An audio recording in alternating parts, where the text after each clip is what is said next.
무엇이든지 깨닫고 변화되는 것은 쉽지가 않습니다. 저희 스스로가 잘 압니다.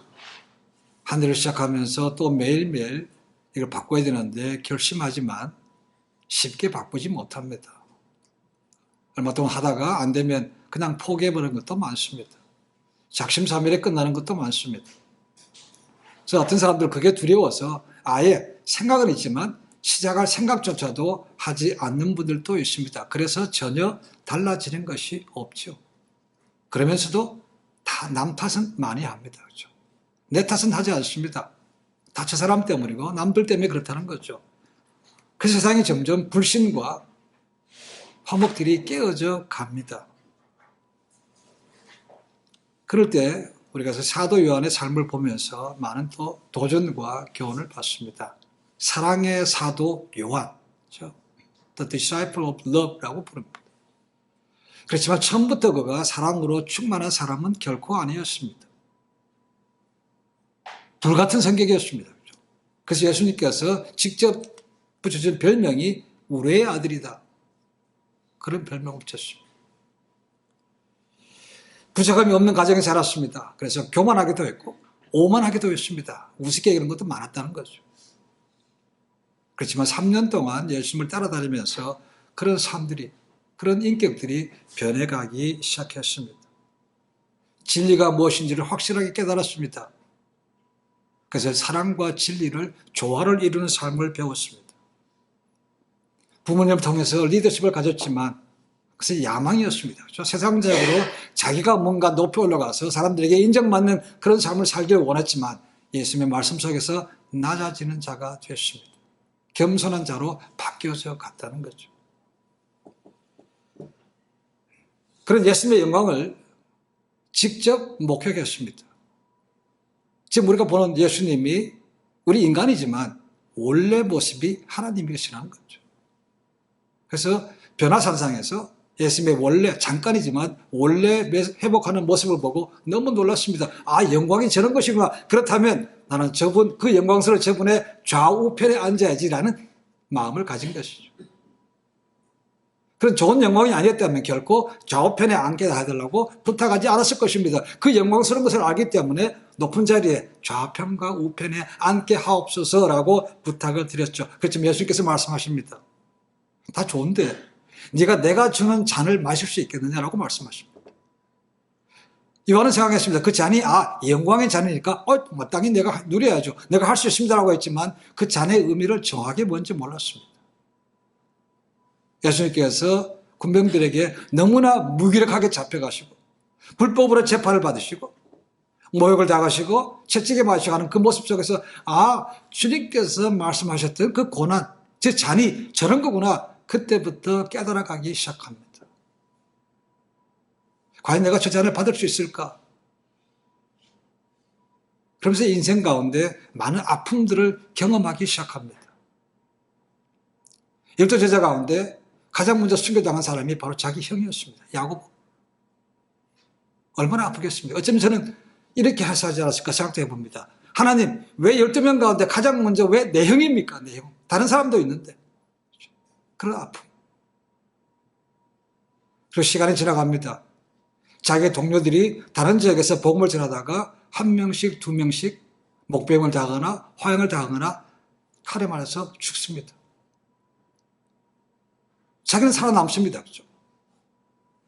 나는 살아남았네. 그건 위로가 아니에요. 하나님, 저들은 다 복음의 현장에서 저렇게 스스로 목숨을 던져서 그런 주님의 잔에 동참하는데 나는 왜 이렇게 오래 삽니까? 그 오래 사는 것도 고민이 됐다는 겁니다. 물론 우리가 잘 아는 대로 예수님께서 요한에게는 마리아를 맡겼습니다. 그러니까 오래 살아야 되는 거죠. 그런데 불구하고 마리아가 돌아가신 후 그 다음에 계속 자기가 오래 삶습니다. 그렇죠? 왜 이렇게 오래 살아야 되는 것인가? 스트레스 받습니다.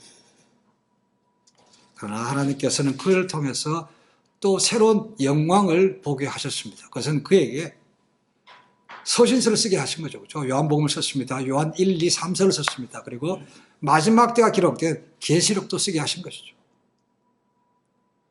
그 계시록을 쓴 것은 큰 영광입니다. 그러나 그를 육체적으로 본다면 사실 영광도 아니었죠. 그렇죠? 거의 100세가 가깝습니다.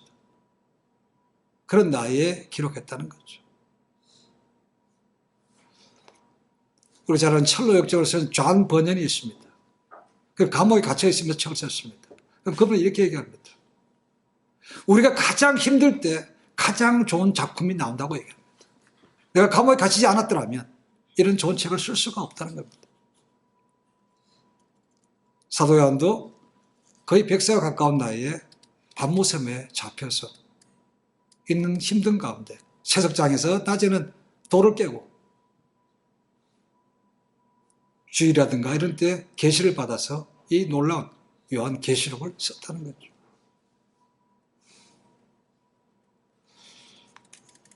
네로 다음으로 기독교를 핍박했던 왕이 도미티안입니다.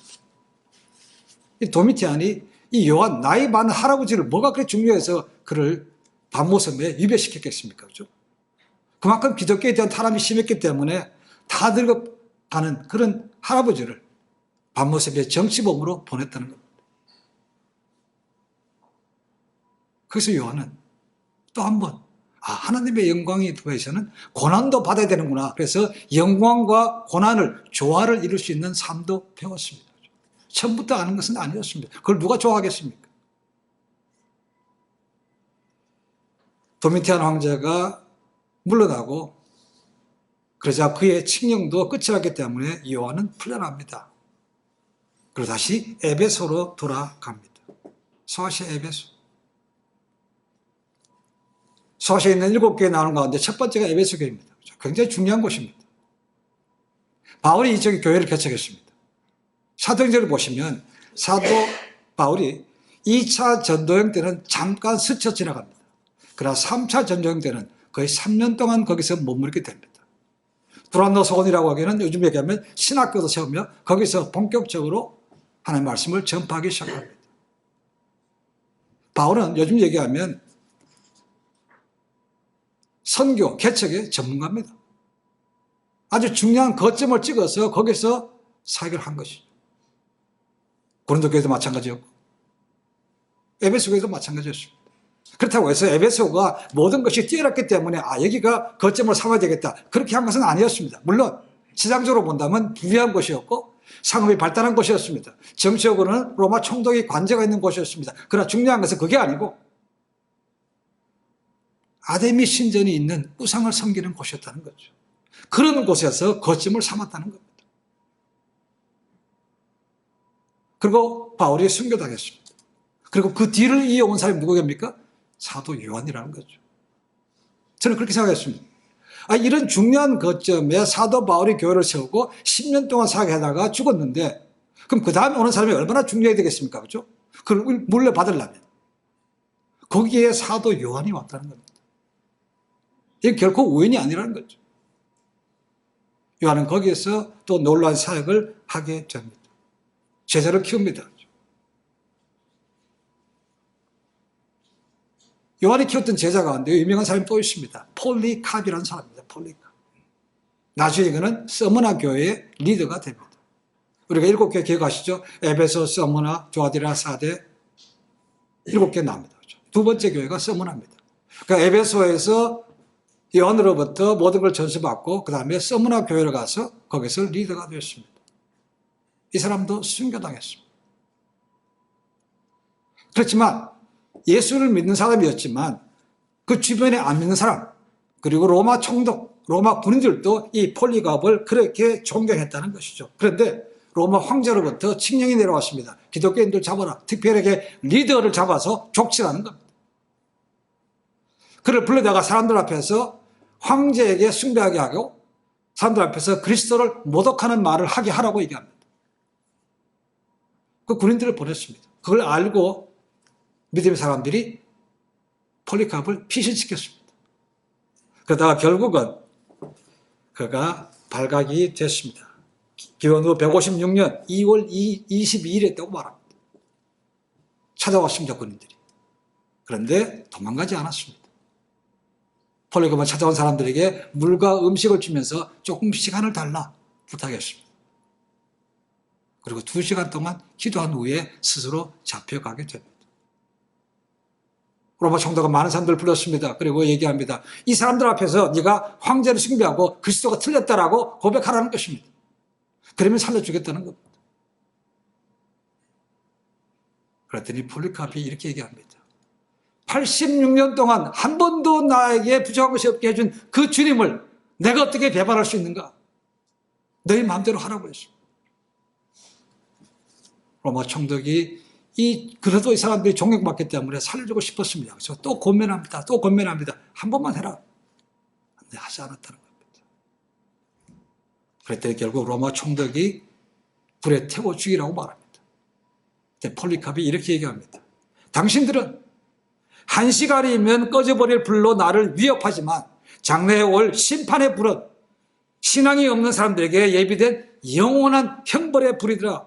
이 영원한 형벌을 당신들은 알지 못하고 있다. 그것이 두렵지 않은가? 나를 마음대로 하라. 그래서 고백하니까 화가 난 총독이 집행을 하라고 했습니다. 형을 집행하라. 근데 거기 많은 사람들이 안 믿는 사람들이 많을 거죠. 그죠? 거기에 또 누가 있는가? 유대인, 자기 동족들이 있었다는 겁니다. 근데 그 자기 동족들 유대인들이 가장 죽이는데 앞장섰다는 거죠.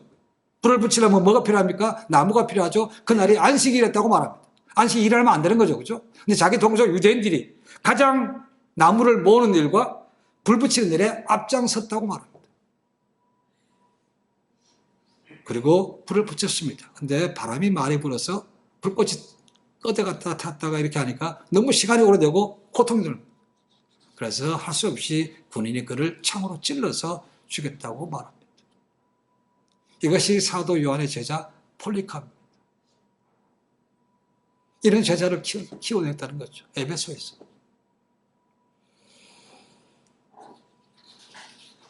중요한 것 때문에 요한이 가서 교회를 개최하고 했습니다. 거기서 아마 복음서와 서신서를 썼다고 생각합니다. 그리고 잡혀갔죠. 풀려난 다음에 다시 에베소로 왔습니다. 당시 많은 믿음의 사람들 나그네와 같이 도망 다녀야만 됐습니다. 사도 베드로의 서신도 그렇죠. 그렇죠? 나그네 된 사람들, 흩어진 사람들 뭘 특별한 미래가 있겠습니까? 이때가 되면 모든 자기 동료 11명은 다 죽었습니다. 유일하게 살아남은 사람은 사도 요한밖에 없습니다. 그러니까 믿음의 사람들에게 있어서 사도 요한이 살아있다는 존재만으로도 대단한 사람, 위로와 영광이 되는 거죠. 나타나기만 해도 위로가 되는 겁니다. 그렇죠? 산 증인.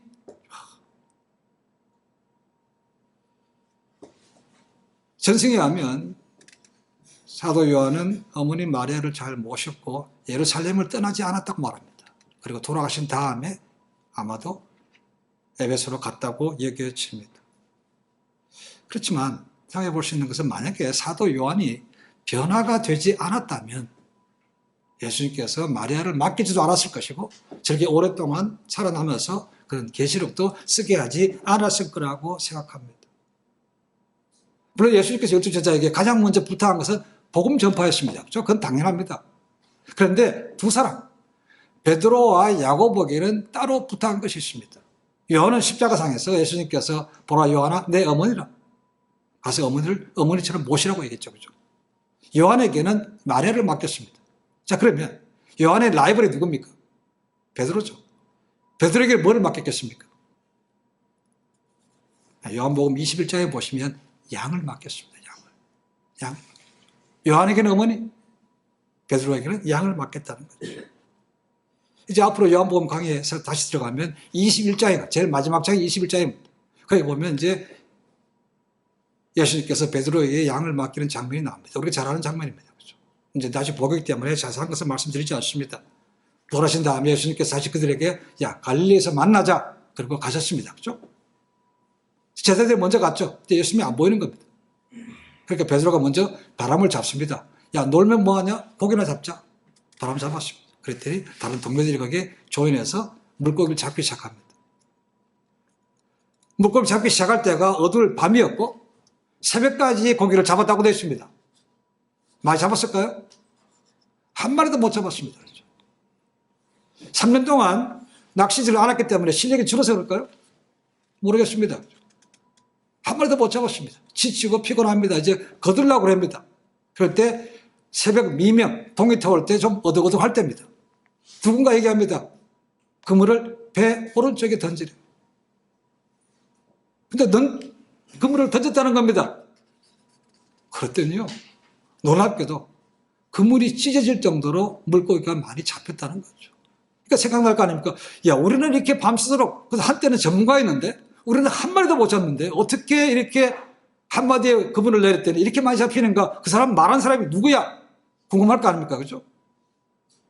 그럴 때 사도 요한이 요래 소리칩니다. 주님이시다라고 합니다. 주님이시다. 그런데 사도 요한은 자기라고 말하지 않습니다. 거기 보니까 21장 7절 보니까 예수께서 사랑하시는 그 제자가 말하되라고. 자기 이름 얘기 안 합니다. 그죠? 예수께서 사랑하시는 그 제자 요한이죠. 그죠? 주님이시다. 그랬더니 베드로가 어떻게 합니까? 우통을 벗은 옷을 걸치고 다음에 수영해서 물가로 갑니다.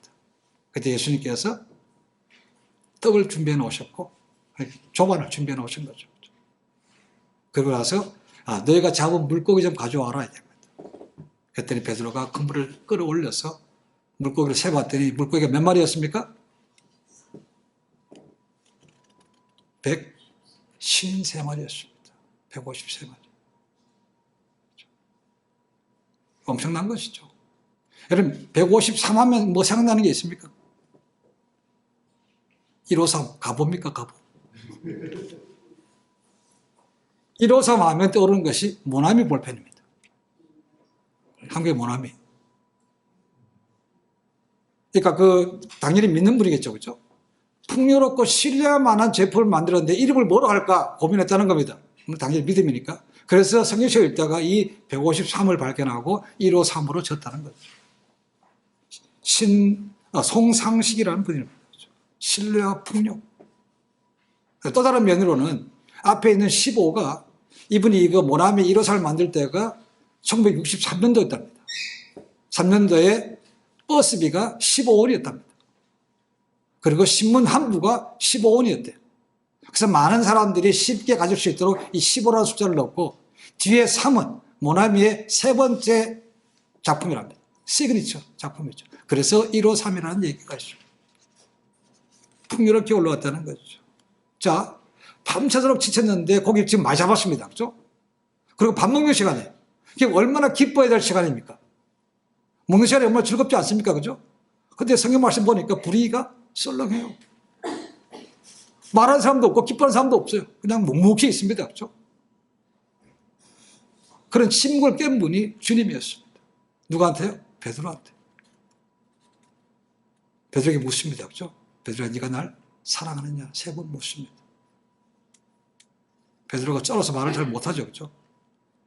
주께서 아십니다라고 얘기하죠. 주께서 아십니다.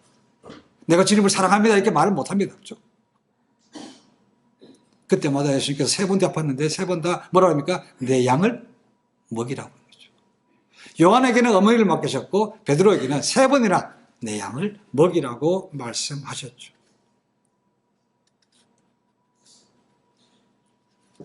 제가 일일이 확인한 것은 아니지만 이 학자들이 사도 요한의 서신서를 발견해 보니까 요한 편지 가운데 가장 많이 쓰인 3가지 단어가 있습니다.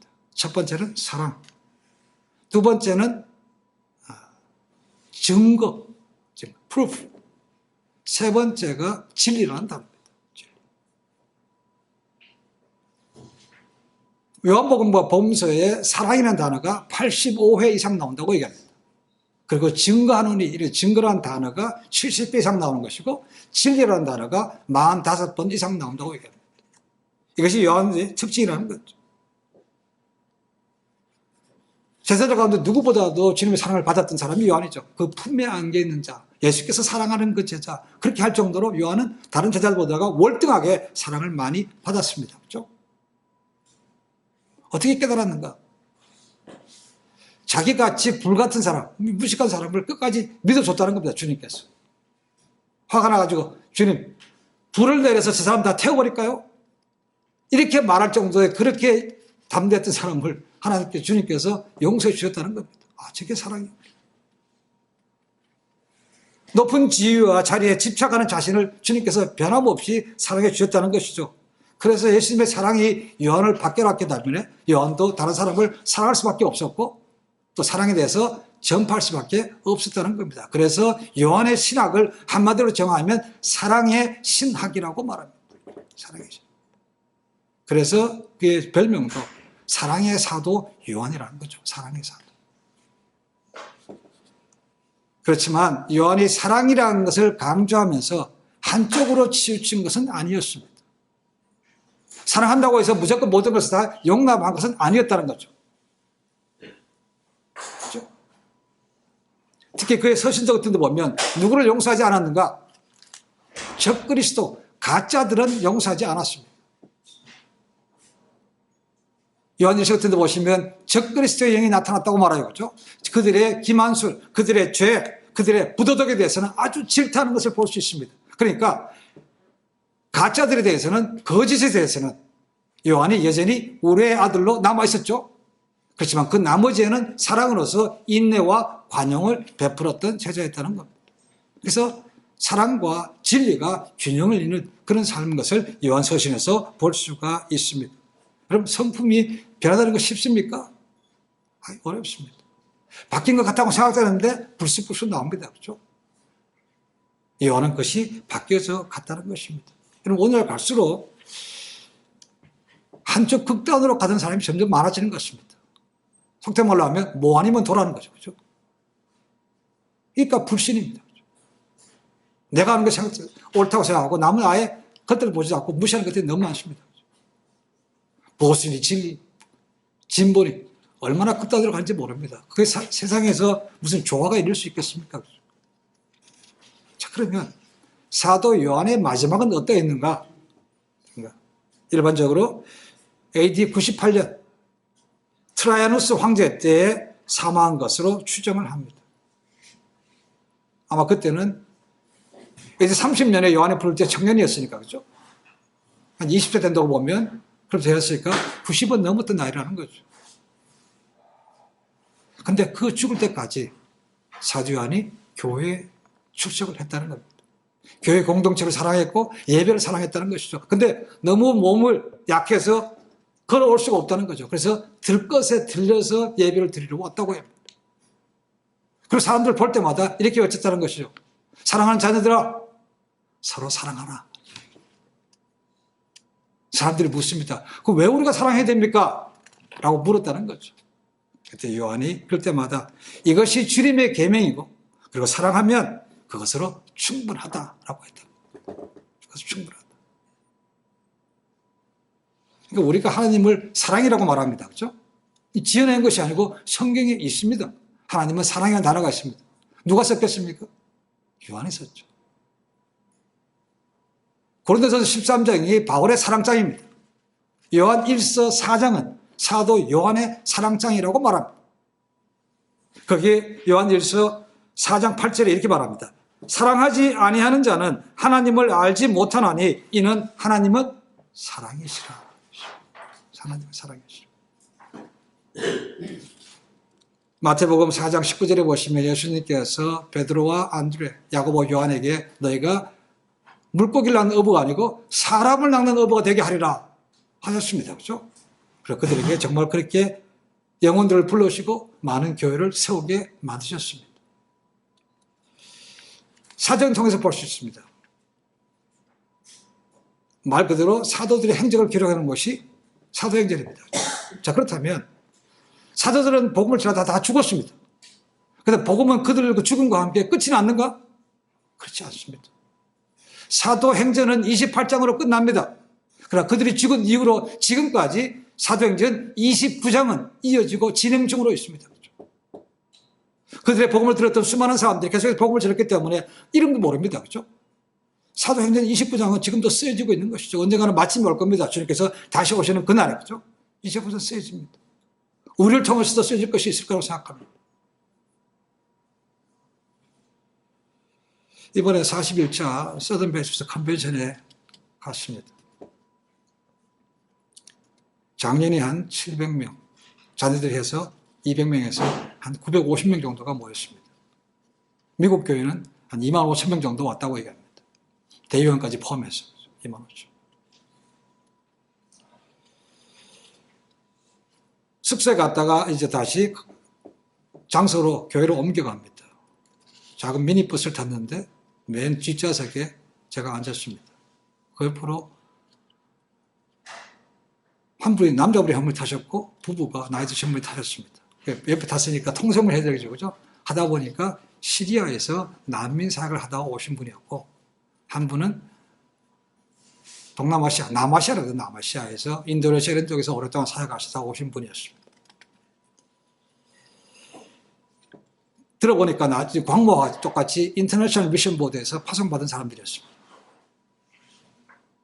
그리고 주제별 강의가 있어서 선교에 대해서 들어갔습니다. 그랬더니 그분이 강사들하고 보니까 나중에 동문회 하는데 동문회 보니까 동문회도 왔더라고요. 동문회도 모르는데. 그래서 만남이라는 게 그렇습니다. 전혀 모르는데 그냥 만났습니다. 그럼 18년 동안 시리아에서 사역했다고 말합니다. 자기의 사역을 이렇게 정의합니다. 하나님은 지금도 새로운 일을 행하시고 계신다. 하나님은 흩으신다. 그리고 다시 부르셔서 교회로 오게 만드신다. 그리고 지금 마지막으로 하나님은 수수할 곳으로 부르신다고 말합니다.